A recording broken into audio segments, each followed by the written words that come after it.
वैज्ञानिकों ने सुना कि भारत में एक ऐसा मंदिर है जहां स्थापित मूर्ति, मंदिर के ऊपर लगा हुआ झंडा, मंदिर में बनने वाला प्रसाद, यहाँ तक कि इस मंदिर में बहने वाली हवा भी इतनी रहस्यमयी है जिसका पता हर सदी में वैज्ञानिकों ने अपने अपने तरीके से लगाने की लाख कोशिशें करी, परंतु वह सभी नाकामयाब रहे। यहाँ तक कि इस मंदिर को कई आक्रमणकारियों ने लूटा और नष्ट भी किया, परंतु ये मंदिर फिर से खड़ा हो गया। इस मंदिर के हर कोने में ऐसे कई चमत्कार होते हैं जिसे सुनकर वैज्ञानिकों के मन में भी एक बार फिर से इस मंदिर से पंगा लेने का ख्याल आया और वो पहुंच गए इस मंदिर के पास। परंतु जैसे ही उन्होंने इस मंदिर के अंदर घटने वाली चमत्कारिक घटनाओं को अपनी आंखों से देखा तो सबके होश उड़ गए और वो सोचने लगे कि आखिर क्यों हमने इस मंदिर से पंगा लिया। उनके सामने ऐसे ऐसे चमत्कार हुए जिसे देखकर वो अपनी विज्ञान की पढ़ाई तक भूल गए और ये सोचने लगे कि आखिर ये हो क्या रहा है। बाद में कुछ तो इस मंदिर के भक्त बन गए और कुछ इस मंदिर से भाग निकले। आखिर कहाँ है ये मंदिर और ऐसे क्या है इस मंदिर के रहस्य जिसे पूरी दुनिया के वैज्ञानिक भी मिलकर सुलझा नहीं पाए। नमस्कार दोस्तों, स्वागत है आपका हमारे YouTube चैनल पर। वीडियो अच्छा लगे तो वीडियो को लाइक, शेयर और चैनल को सब्सक्राइब करके बेल आइकन प्रेस करना बिल्कुल भी मत भूलिएगा। वीडियो में आगे बढ़ने से पहले एक बार सच्चे दिल से कमेंट बॉक्स में जय जगन्नाथ जरूर से लिख दीजिएगा। तो चलिए इस वीडियो को शुरू कर लेते हैं। ओडिशा राज्य के पुरी में भारत के पूर्वी तट पर स्थित भगवान जगन्नाथ को समर्पित एक महत्वपूर्ण हिंदू मंदिर है जिसे पुरी का जगन्नाथ मंदिर कहा जाता है। इसके अलावा ये एक लोकप्रिय पर्यटन स्थल और तीर्थ स्थल है जहां लाखों की संख्या में पर्यटक मंदिर को देखने के लिए आते हैं।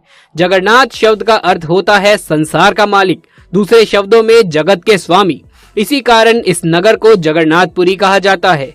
ये मंदिर वैष्णव संप्रदाय का मंदिर है जो भगवान विष्णु के अवतार श्री कृष्ण को समर्पित है। इस मंदिर को हिंदुओं के 4 धाम में से एक माना जाता है। लोक कथाओं के अनुसार राजा इंद्रद्युम्न ने इस मंदिर की स्थापना की थी। माना जाता है कि भगवान खुद उनके सपने में आए थे और उन्हें मंदिर निर्माण करने को कहा था। वैसे तो इस मंदिर का निर्माण से लेकर मंदिर में स्थापित मूर्ति की इतनी रहस्यमयी कहानियां हैं जिसे मैं अगर बताऊंगा तो शायद सारी जिंदगी ही कम पड़ जाएगी। इसीलिए आज हम आपको इस मंदिर से जुड़ी ऐसी कुछ रहस्यमयी और चमत्कारिक घटनाओं को बताएंगे जिसे सुनकर आप तो क्या वैज्ञानिक भी दांतों तले उंगली दबाने लगते हैं। जब आप इस मंदिर के ऊपर लगे झंडे को देखेंगे तो आपको ये सामान्य लगेगा, लेकिन जब आप इसे ठीक से देखेंगे तो आपको पता चलेगा कि ये झंडा समुद्र की तरफ से आती हुई हवाओं की विपरीत दिशाओं में लहराता है। मंदिर के ऊपर लगा झंडा ही विज्ञान को चुनौती देने के लिए काफी है और जिसका रहस्य आज तक वैज्ञानिक नहीं सुलझा पाए। ये झंडा जिस चक्र पर लगा है वो अष्ट धातु से बना है। इसे नील चक्र के नाम से जाना जाता है, लेकिन इसकी विशेषता ये है कि पुरी के किसी भी स्थान से खड़े होकर इस चक्र को देखोगे तो हमेशा आपको अपने सामने ही ये दिखाई देगा।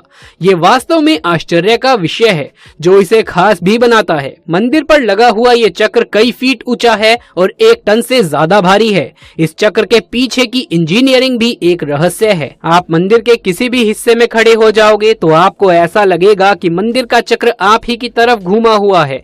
दोस्तों, आपको जानकर आश्चर्य होगा कि मंदिर के ऊपर ना कभी कोई प्लेन उड़ता है और ना ही कोई पक्षी इस मंदिर के ऊपर से गुजर पाता है। सब आसपास मंडराते हैं लेकिन मंदिर के ऊपर कोई नहीं बैठता। भारत के किसी भी दूसरे मंदिर में ऐसा नहीं देखा गया है। भगवान में आस्था रखने वाले लोगों का मानना है कि राज्य सरकार ने नहीं बल्कि खुद भगवान जगन्नाथ ने ही इस क्षेत्र को नो फ्लाइंग जोन घोषित कर दिया है। धरती पर मौजूद किसी भी चीज की परछाई दिन में जरूर दिखाई देती है, परंतु इस मंदिर की परछाई दिन में किसी भी वक्त नहीं बनती, यानी पूरे दिन में आपको मंदिर की परछाई नहीं दिखाई देगी। कई लोग इसे मंदिर के बेहतरीन डिजाइन का कारण बताते हैं, जबकि कई लोगों का मानना है कि ये भगवान की शक्ति है। पुरी के जगन्नाथ मंदिर में 4 द्वार हैं। इन चारों द्वारों में से मुख्य द्वार का नाम है सिंह द्वार। जब श्रद्धालु सिंह द्वार से मंदिर में प्रवेश करते हैं तब तक उन्हें समुद्र की आवाज सुनाई देती है, मगर द्वार से मंदिर के अंदर प्रवेश करते ही समुद्र की आवाज गुम हो जाती है और जब तक कोई मंदिर के अंदर रहता है तब तक मंदिर के अंदर उसे समुद्र की आवाज सुनाई नहीं देती। इस कार्य को अगर हम पौराणिक दृष्टिकोण से देखें तो बजरंगबली ने इस मंदिर को भगवान जगन्नाथ के लिए साउंड प्रूफ कर दिया था।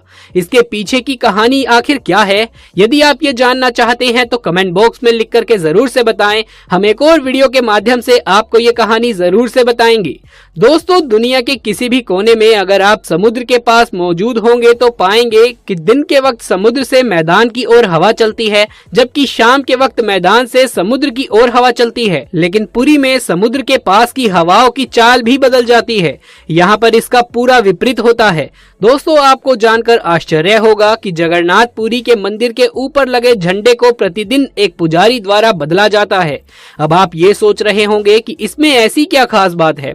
खास बात यह है कि पुजारी जब इस मंदिर के ऊपर चढ़ता है तो सीधे नहीं बल्कि उल्टा होकर के चढ़ता है। वो उल्टा होकर मंदिर के ऊपर चढ़ता है और बिना किसी रस्सी और सहारे के इस मंदिर के ऊपर लगे झंडे को चेंज भी करता है। माना जाता है कि ये रिवाज बीते 1800 सालों से चल रहा है। अगर एक भी दिन ऐसा नहीं किया गया तो मंदिर को 18 सालों के लिए बंद कर दिया जाएगा। जगन्नाथ मंदिर का एक बड़ा आकर्षण यहाँ की रसोई है। ये रसोई भारत की सबसे बड़ी रसोई के रूप में मानी जाती है। ये रसोई मंदिर की दक्षिण पूर्वी दिशा में स्थित है। इस रसोई में भगवान जगन्नाथ के लिए भोग तैयार किया जाता है। इस विशाल रसोई में भगवान को चढ़ाने वाले महाप्रसाद को तैयार करने के लिए लगभग 500 रसोइये और 300 सहकर्मी काम करते हैं। ऐसी मान्यता है कि इस रसोई में जो भी भोग बनाया जाता है उसका निर्माण माता लक्ष्मी की देखरेख में होता है और उसी से मां अन्नपूर्णा बनाती है। यहाँ बनाए जाने वाला हर पकवान हिंदू धर्म पुस्तकों की दिशा निर्देशक के अनुसार बनाया जाता है। भोग पूर्ण रूप से शाकाहारी होता है। भोग में किसी भी रूप में प्याज व लहसुन का प्रयोग नहीं किया जाता। भोग निर्माण के लिए मिट्टी के बर्तनों का उपयोग किया जाता है। रसोई के पास 2 कुएं हैं जिन्हें गंगा और यमुना कहा जाता है। केवल उनसे निकले पानी से ही भोग का निर्माण किया जाता है। रसोई में पकाने के लिए भोजन की मात्रा पूरे वर्ष एक सी ही रहती है। प्रसाद की जरा सी भी मात्रा व्यर्थ नहीं जाती है। चाहे कुछ 1000 लोग हो या 20 लाख लोग, प्रसाद कभी भी कम नहीं पड़ता और ना ही कभी व्यर्थ जाता। मंदिर में भोग पकाने के लिए 7 मिट्टी के बर्तनों को एक दूसरे के ऊपर रखा जाता है और लकड़ी पर इसे पकाया जाता है। यहाँ रहस्य की बात यह है कि सबसे ऊपर वाले बर्तन में सबसे पहले खाना पकता है, जबकि विज्ञान के मुताबिक सबसे नीचे वाले बर्तन में सबसे पहले खाना पकना चाहिए था। यहाँ पर भी वैज्ञानिक चकरा जाते हैं। कहते हैं कि जब भगवान श्री कृष्ण ने देह त्यागी थी तो अंतिम संस्कार के बाद उनका पूरा शरीर 5 तत्वों में विलीन हो गया था, लेकिन दिल सामान्य इंसान की तरह धरा पर रहा। ये आज भी जगन्नाथ मंदिर की मूर्ति में मौजूद है। भगवान के इस हृदय को ब्रह्म पदार्थ कहा जाता है। 12 सालों बाद जब जगन्नाथ की मूर्ति बदली जाती है तो इस ब्रह्म पदार्थ को पुरानी मूर्ति से निकालकर नई मूर्ति में रख दिया जाता है। हालांकि ऐसा करते समय बहुत सावधानियां बरती जाती है। ब्रह्म पदार्थ को नई मूर्ति में रखने के दिन पूरी शहर में ब्लैकआउट कर दिया जाता है। पूरे शहर में कहीं पर भी एक दिया भी नहीं जलाया जाता। इस दौरान मंदिर परिसर को सीआरपीएफ घेर लेती है। यहाँ तक कि मूर्ति बदलते समय पुजारी की आंखों पर पट्टी बांध दी जाती है। इस प्रक्रिया को आज तक किसी ने नहीं देखा। मान्यता ये है कि यदि इसे कोई देख ले तो उसकी तत्काल मृत्यु हो जाती है। दोस्तों, जब एक साथ इतने सारे चमत्कारों को वैज्ञानिकों ने देखा तो ये देखकर उन्हें समझ में नहीं आया कि आखिर ये सब हो क्या रहा है। यहाँ घटने वाली घटनाएं पूरे विज्ञान जगत की सोच और समझ से भी परे थी। विज्ञान, अध्यात्म और भगवान जगन्नाथ की कृपा से बनकर तैयार हुआ ये मंदिर कई यातनाओं को झेलने के बावजूद भी पूरी शानो शौकत के साथ समुद्र के पास सीना तान कर खड़ा है। दोस्तों, अपने जीवन काल में एक बार पुरी के जगन्नाथ मंदिर का दर्शन जरूर कीजिएगा। इसी बात पर कमेंट बॉक्स में जय जगन्नाथपुरी और जय श्री कृष्ण लिखना बिल्कुल भी ना भूलिए। यदि ये वीडियो पसंद आया हो तो इसे एक लाइक करके अपने दोस्तों और रिश्तेदारों में ज्यादा से ज्यादा शेयर कर दीजिए।